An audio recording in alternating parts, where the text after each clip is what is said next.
Salut à tous, chers amis, je suis Roy Barros Fouadjenokam, juriste en droit du travail. Aujourd'hui, nous allons parler de la thématique de la démission en droit du travail. Vous savez, la démission, c'est un acte juridique par lequel le salarié manifeste sa volonté claire et non équivoque de quitter son travail. C'est une manifestation de volonté qui ne se présume pas, donc elle doit être claire, explicite et si possible écrite.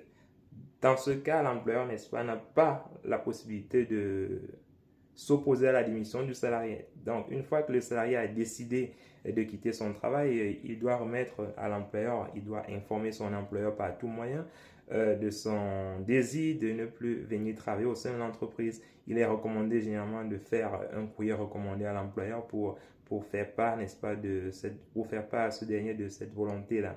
Et le courrier recommandé généralement ceci de bien, c'est qu'il est possible, dans le cas d'un contentieux, de justifier effectivement de la date à laquelle l'employeur a été notifié de cette décision-là.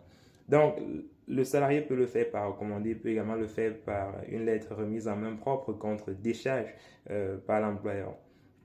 Alors, est-ce que lorsque le salarié a remis sa démission, est-ce qu'il est possible pour l'employeur de refuser cette démission-là?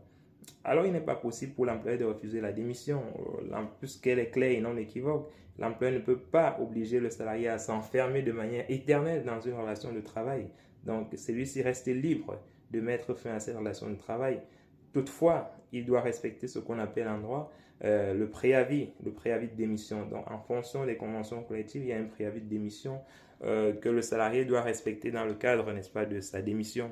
Et s'il ne respecte pas ce préavis-là, l'employeur a donc la possibilité de saisir le conseil des prud'hommes pour éventuellement demander des dommages et intérêts pour non-respect du préavis de démission par le salarié. Dans tous les cas, il faut dire qu'en cas de démission, l'employeur n'a pas une très grande marge de manœuvre vis-à-vis de son salarié. S'il souhaite qu'il reste, il n'a vraiment pas beaucoup de cartes en main pour pouvoir faire changer d'avis à ces derniers.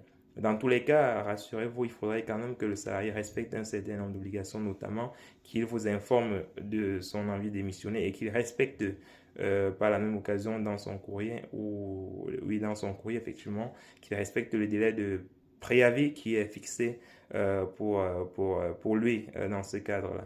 Donc, je crois que c'est assez clair pour vous, les amis. N'hésitez pas, comme toujours, à commenter, à partager et surtout à vous abonner pour que nous puissions, comme toujours, développer notre communauté et impacter le plus grand monde en matière de droit du travail. On est ensemble, les amis, et surtout, bonne journée et prenez soin de vous.